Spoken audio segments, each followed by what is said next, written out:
कक्षा 10 के लिए देखिए, एक क्वेश्चन है शेक ए बराबर 2/√3, तो कॉट ए का मान ज्ञात कीजिए। जनरली आपको जो बता रखा है वो क्या बता रखा है, शेक ए इक्वल टू 2/√3। तो इसको हम क्या करते हैं, ऐसे क्वेश्चन में हम करते हैं इस तरह से हम इसको करते हैं। देखिए, जब हम क्वेश्चन बनाते हैं तो इसको लिखते हैं हम क्या, शेक ए बराबर 2/√3 और शेक ए इक्वल टू क्या होता है, कॉर्न बट्टे आधार, ये होता है। तब हम क्या करते हैं, कॉर्न बराबर कितना मान लेते हैं, हम इसमें 2x मान लेते हैं। तो यहाँ पर लिखते हैं माना कॉर्न बराबर 2x और आधार बराबर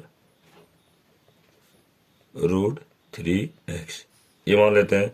फिर हम लंब निकालते हैं, तो लंब कैसे निकालते हैं, लंब का वर्ग धन आधार का वर्ग बराबर क्या होता है हमारे पास, कर्ण का वर्ग होता है। ये पाइथागोरस सूत्र है। तो यहाँ से फिर लंब का वर्ग बराबर क्या होता है, कर्ण का वर्ग ऋण आधार का वर्ग। कर्ण कितना है हमारे पास, 2x है, 2x का वर्ग।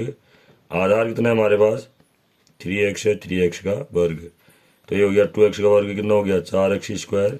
सॉरी, ये √3x है ना आधार, और माइनस √3 का वर्ग तो 3 हो जाएगा। ये x², घटाएंगे तो कितना हो जाएगा, x²। तो यहाँ से हमारे पास लंब कितना आ जाता है, x आ जाता है। ठीक, जब लंब भी आ गया हमारे पास, आधार भी आ गया, कॉर्न भी आ गया, अब हमारे पास क्या निकालना हमने, कॉट ए। जब हम इसको कॉट ए निकालते हैं तो कॉट ए इक्वल टू क्या होता है हमारे पास, आधार बट्टा लंब होता है। और आधार का मान कितना है हमारे पास, √3x, और लंब कितना है हमारे पास, x से है, तो इसका मान कितना आ गया, √3 आ गया। आया, यानी कि हमने क्या देखा यहाँ पर, हमने देखा कि कॉट ए का मान कितना है हमारे पास, कॉट ए इक्वल टू आ गया हमारे पास √3। फिर भी जब इस क्वेश्चन को हम हल करते हैं तो हमारा कम से कम 2 मिनट या 3 मिनट खर्च हो जाता है। एक और सरल तरीका है, देखिए इसको निकालने के लिए बहुत इजी तरीका, थोड़ा दिमाग, क्योंकि जो आपको इस तरीके से बताया गया है तो आप यही माइंड यूज करेंगे। लेकिन थोड़ा सा सोचिए, शेक ए बराबर 2/√3 है, कॉट ए का मान ज्ञात करना है।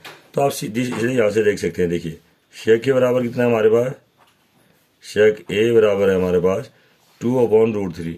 तो अगर हम थोड़ा अपने दिमाग में जोर लगाएं तो हमें पता है कि शेक की संख्या का मान होता है 2/√3, 30 डिग्री का होता है। यानी कि हमने देखा यहाँ से कि यानी इसका मतलब होगा कि ए इक्वल टू कितना है, 30 डिग्री है, क्योंकि शेक 30 का मान ही 2/√3 होता है। दिमाग में जब शेक 30 का मान 2/√3 होता है तो कॉट 30 का मान कितना हो जाएगा, कॉट का मतलब क्या हुआ, कॉट 30 डिग्री, और कॉट 30 डिग्री का मान कितना होता है, √3। देखो, यहाँ से 1 मिनट भी नहीं लगेगा। यानी कि ये भी तरीका सही है, लेकिन ये बहुत लंबा समय खींचेगा। जब एक एक नंबर का क्वेश्चन सॉल्व करना होगा तो आपको लंबा समय खींच जाएगा ये, और ये बहुत कम समय खींच रहा है।